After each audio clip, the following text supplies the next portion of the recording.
यह एक ऐसी चुड़ैल की कहानी है जो रात के सुनसान हाईवे पर गाड़ियों से लिफ्ट मांगती है। कहते हैं जो भी उसे लिफ्ट देता है उसकी मौत तय होती है। उस रात मैं एक लंबी ड्राइव पर अकेला जा रहा था। समय रात का था और मैं एक सुनसान हाईवे पर था।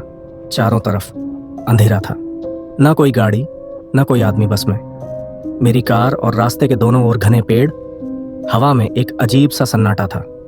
कार के अंदर भी पूरी खामोशी थी, सिर्फ इंजन की आवाज़ें चल रही थी। कुछ दूर जाने के बाद मेरी नज़र सड़क किनारे खड़ी एक औरत पर पड़ी। वो मुझे देखकर हाथ हिला रही थी, जैसे लिफ्ट मांग रही हो।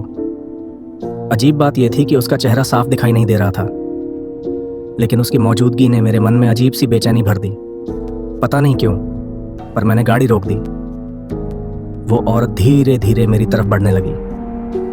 उसकी चाल में कुछ बहुत अजीब था, जैसे वो ज़मीन पर नहीं चल रही थी बल्कि हवा में तैर रही हो। उसकी आंखें चमक रही थीं और चेहरा किसी डरावने साए जैसा लग रहा था। वो मेरे पास आकर बोली, क्या आप मुझे लिफ्ट देंगे?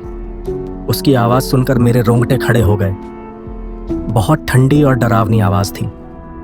मेरे दिमाग में अचानक एक ख्याल आया, उसके पैर देखो। जैसे ही मेरी नज़र उसके पैरों पर गई, मेरे होश उड़ गए। उसके पैर उलटे थे, बिल्कुल जैसे किसी चुड़ैल की कहानी में होते हैं। मैंने बिना एक सेकंड गंवाए गाड़ी स्टार्ट की और तेज़ी से भागने लगा, लेकिन वो औरत वहीं नहीं रुकी। वो मेरी गाड़ी के पीछे पीछे दौड़ने लगी, नहीं उड़ने लगी। मेरी स्पीड बढ़ती गई, लेकिन वो गाड़ी के ऊपर आ पहुंची। उसके हाथ लंबे और नुकीले थे, आंखों में खून जैसा लालपन, और वो गाड़ी की छत पर जोर जोर से वार कर रही थी। मुझे लग रहा था मैं अब नहीं बचूंगा। फिर एक मोड़ आया।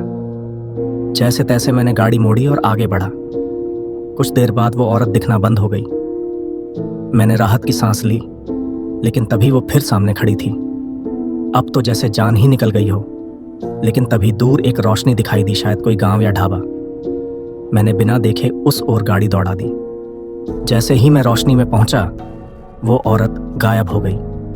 हवा फिर से सामान्य हो गई, पर दिल की धड़कन अब भी तेज थी। उस रात ने मुझे सिखा दिया, हर मदद करने वाला इंसान फरिश्ता नहीं होता, और हर मुस्कुराता चेहरा इंसान नहीं। अब मैं कभी रात के सुनसान रास्तों पर किसी अजनबी को नहीं उठाता।